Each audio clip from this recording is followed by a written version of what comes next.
Students, आज हम करेंगे त्रिभुजों के प्रकार। तो सबसे पहले हम जब त्रिभुजों की बात करते हैं तो त्रिभुज की शेप क्या नजर आती है। हमें एक त्रिभुज की शेप नजर आ रही है। ये एक त्रिभुज है हमारे पास। ये सभी को पता है कि त्रिभुज है, लेकिन त्रिभुज होता क्या है, त्रिभुज जो है क्या होता है, ये देखने के लिए हमें ये बताएंगे कि ये भुजाओं से बना हुआ है।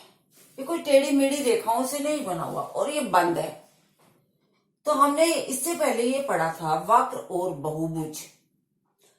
तो ये त्रिभुज जो है एक बहुभुज है। क्या है? एक बहुभुज।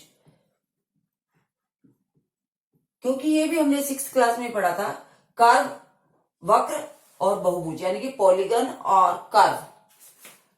उसमें हमने दो नाम पढ़े थे, एक वक्र, बहुभुज, यानी कर्व और पॉलीगन। तो जो कर्व था वो हमारा ऐसी रेखाओं से भी बन सकता है, खुला भी बन सकता है, ऐसे भी बन सकता है और ऐसे बंद भी बन सकता है। तो ये सब वक्र है। लेकिन बहुभुज के लिए हमारे पास कंडीशन थी कि वो जो है इन रेखा खंडों के द्वारा बना हुआ होना चाहिए और बंद आकृति होनी चाहिए। तो वो क्या कहलाता है हमारे पास? बहुभुज।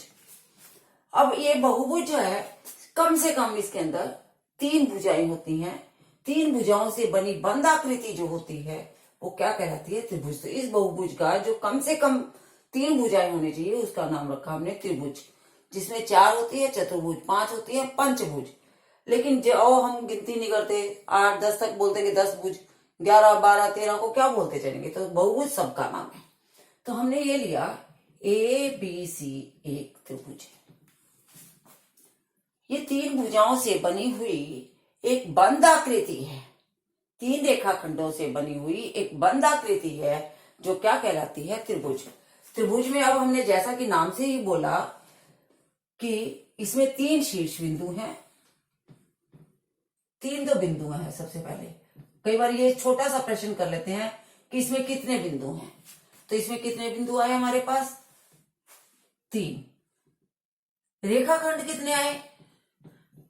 रेखाखंड दूरी भी निश्चित है हमारे पास, एक BC है, एक AB है और एक AC, ये भी 3 है। और कोण कितने आए हमारे पास? कोण भी इसमें 3 है। पहला ये कोण, दूसरा ये वाला कोण और तीसरा ये वाला। तो हम ऐसे नाम इनके अलग अलग ये भी बोल सकते हैं। इस कोण का नाम आपको पढ़ने आते हैं, कोण A, कोण B, कोण C, शॉर्ट टर्म में भी हम बोल लेते हैं। तो ये त्रिभुज हुआ। अब त्रिभुज को हम विभाजित कर देते हैं 2 तरीकों से, कि एक कोणों के आधार पर, कि 2 कोण बराबर हो तो उसका क्या नाम होगा, 3 कोण बराबर हो तो क्या नाम होगा, कोई भी बराबर ना हो तो क्या नाम होगा। तो उस आधार पर, एक भुजाओं के आधार पर, तो त्रिभुज के 2 आधार पे हम बांट सकते हैं।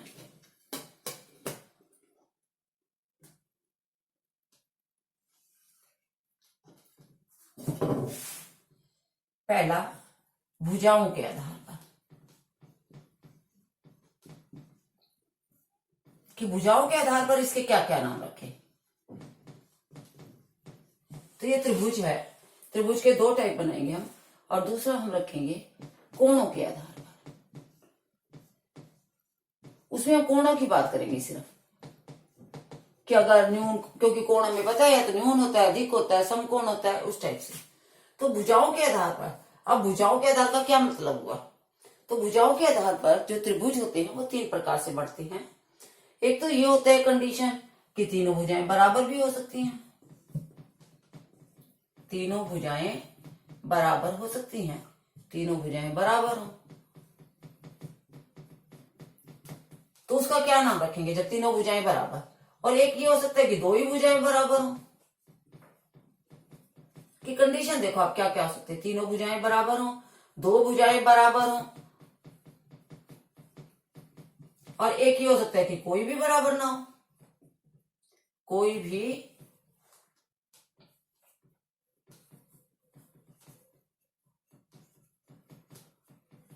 जैसे हम हाथ से कोई भी त्रिभुज बना देते हैं तो हो सकता है मैंने ऐसा बना दिया, तो हो सकता है इसके अंदर 2 बराबर हो हो सकता है कोई भी बराबर ना हो, बराबर कहां से, सेंटीमीटर में जब नापेंगे तब कोई भी बराबर ना हो। तो जब तीनों भुजाएं बराबर हो जाएं, मान लो ये 4 सेंटीमीटर है, ये भी 4 है और ये भी 4 है, तो उसका नाम हम क्या रखेंगे, समबाहु। क्या रख देंगे, समबाहु। बाहु का मतलब भुजाएं, सम का मतलब बराबर। जब तीनों भुजाएं बराबर हों, चाहे 3-3 सेंटीमीटर हो, चाहे 3.5-3 हो, तो समबाहु। दो भुजाएं बराबर हो तो उसका क्या नाम रखेंगे, सम तो आ ही गया क्योंकि बराबर है। दो, दो के लिए क्या वर्ड लगाएंगे, द्वि। संस्कृत में द्वि का मतलब दो होता है। सम द्वि बाहु का मतलब होता है भुजाएं या रेखाखंड। सम द्वि बाहु त्रिभुज। हम त्रिभुज को ऐसे भी लिख सकते हैं, समबाहु त्रिभुज। अब कोई भी बराबर ना हो, मान लो एक 4 है, एक 5 है, एक 7 है, तो क्या होगा, इसका नाम बन जाएगा विषम बाहु त्रिभुज।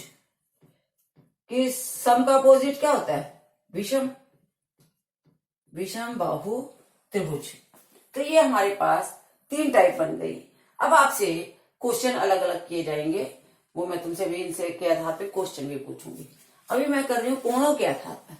अब कोण कैसे होते हैं, इसमें ये नहीं कि दो कोण बराबर हो गए, कोई भी कोण बराबर ना हो, सब कोण बराबर हो, इसमें वो नहीं। कोणों के नाम हमने याद किए थे, न्यून कोण, अधिक कोण, सम कोण। इसमें 3 ही लेके चलते हैं, क्योंकि या तो इसमें अधिक कोण होता है, या न्यून कोण, या सम कोण। तो एक है कि जब सभी कोण न्यून कोण हो, जब त्रिभुज के सभी कोण न्यून कोण हो, ये कोण का निशान है बेटा। चाहे हम ऐसे कोण लिखें और ऐसे ना लिखे तो हम ऐसे लिख दे, तो इसको भी कोण का साइन है ये।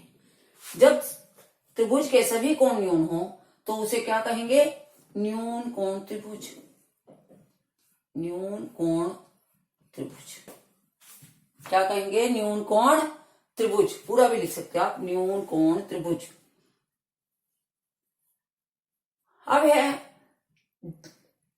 अब जब त्रिभुज बनता है तो तुम्हें पता है तीनों कोण अंदर की साइड में है, तो इसमें दो तो हमेशा ही न्यून बनेंगे।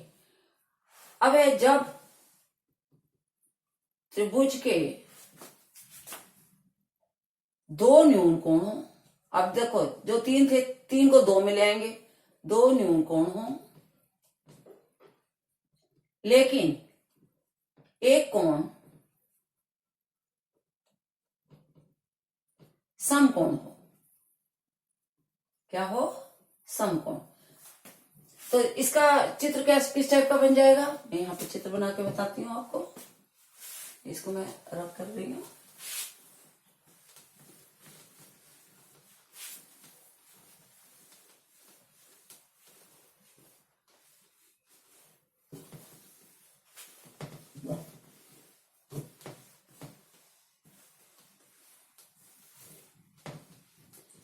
इसका चित्र देखो, जब त्रिभुज के सभी न्यून कोण हो, तो न्यून कोण तो देखो जब आप ऐसे बना रहे हो, तीनों ही 90 से कम।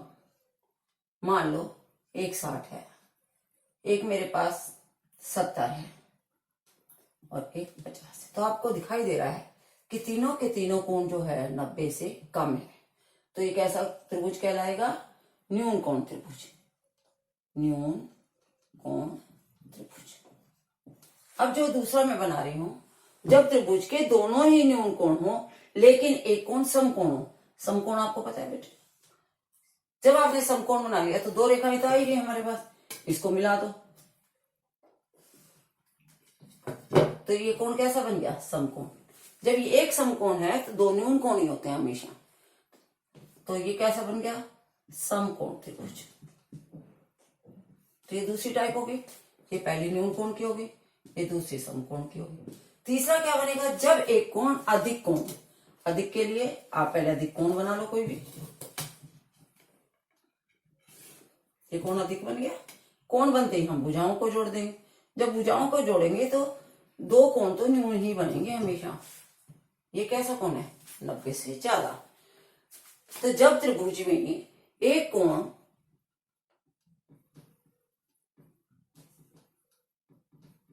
अधिक कोण त्रिभुज। जब त्रिभुज में एक कोण 90 डिग्री से अधिक हो, लेकिन यानी कि अधिक हो 180 से कम, एक कोण 90 से अधिक हो, या ये कह सकते हो एक कोण अधिक कोण हो, तो उसे क्या कहते हैं? अधिक कोण त्रिभुज कहते हैं। अब हमारे पास प्रश्न ये उठता है कि इसमें हमने एक नहीं बोला कि एक न्यून कोण हो, इसमें हमने बोला जब सारे न्यून कोण हो, क्योंकि दो तो हर एक में न्यून है, ये भी न्यून है, ये भी न्यून है, ये भी न्यून है और ये भी न्यून है। तो ये हमारे पास हो गए कोणों के आधार पर। अब जो है मैं प्रश्न पूछना चाहती हूं कि क्या कोई भी न्यून कोण त्रिभुज समबाहु त्रिभुज हो सकता है या नहीं हो सकता? तो सबसे पहले तो हमें ये याद करना है,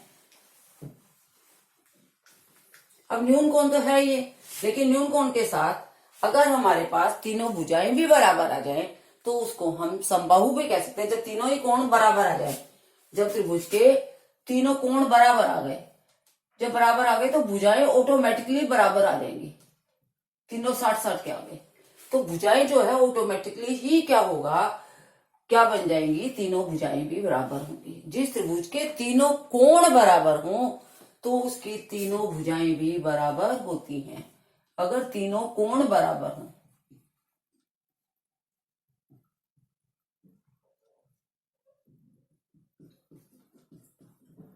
तो वह समबाहु त्रिभुज भी कहलाता है। आप कहोगे क्यों? क्यों का रीजन मैंने तुम्हें बताया, जब तीन कोण बराबर हैं तो इनकी तीनों भुजाएं भी बराबर हैं। त्रिभुज में कोणों के आधार पे कौन सा कहलाएगा? न्यून कोण त्रिभुज, और भुजाओं के आधार पे क्या कहलाएगा? अब ये न्यून कोण त्रिभुज भी कहला रहा है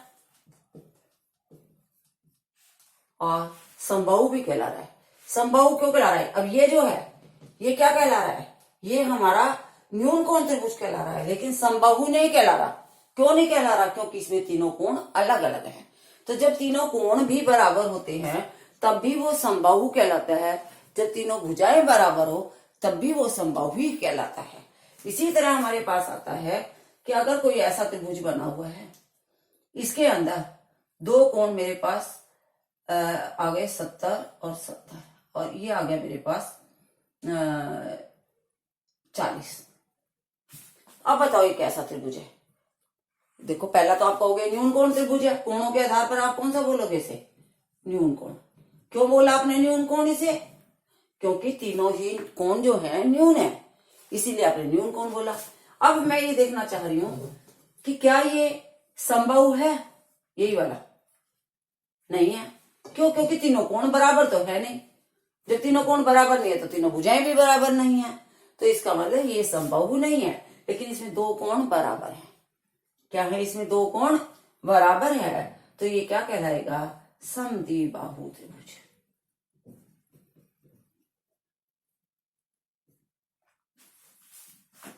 तो इस प्रकार से हमने ये किया कि कोणों के आधार पर जब कोण दे रखे हैं तो इसे एक तो नाम हम कोणों के हिसाब से बता सकते हैं, लेकिन यदि दो कोण बराबर बैठते हैं तो हम कह सकते हैं वो समद्विबाहु है, और तीनों कोण बराबर हों तब यह क्या बनता है? हमारे पास समबाहु त्रिभुज भी बनता है।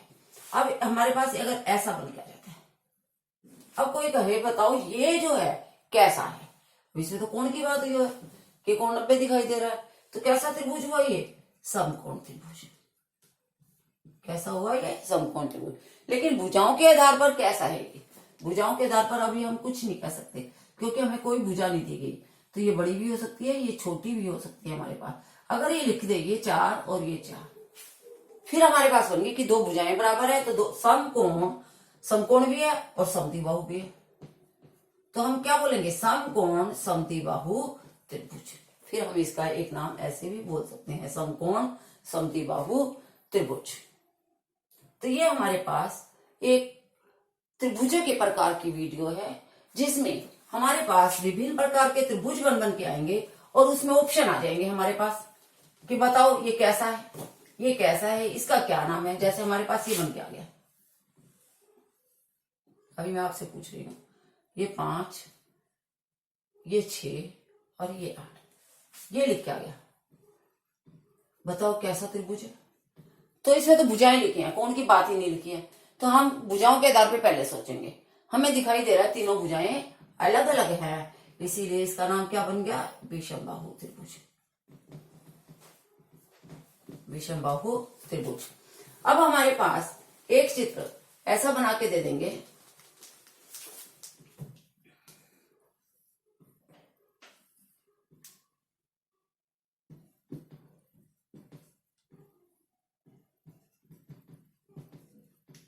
अब ये कैसा है, इसमें आप दिखाई दे रहा है, इसमें कोई कोण की बात नहीं है, कुछ नहीं है। कोई कोण पूछे तो जिसमें दो भुजाएं बराबर है तो दो कोण बराबर होंगे, लेकिन न्यून होगा अधिक होगा ये हम अभी कुछ नहीं बता सकते। तो हम ये देख रहे हैं दो भुजाएं बराबर हैं, तो जब दो भुजाएं बराबर है तो कैसा बन गया, समद्विबाहु त्रिभुज।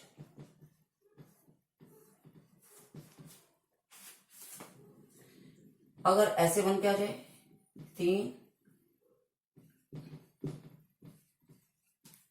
इसमें तीनों अलग अलग हैं, तो आप सीधा लिख दोगे विषमबाहु त्रिभुज। ओके स्टूडेंट्स, तो ये हमारे पास है टाइप्स ऑफ ट्रायंगल। इससे संबंधित जो क्वेश्चन वगैरह है और क्वेश्चंस वो हम आगे करेंगे।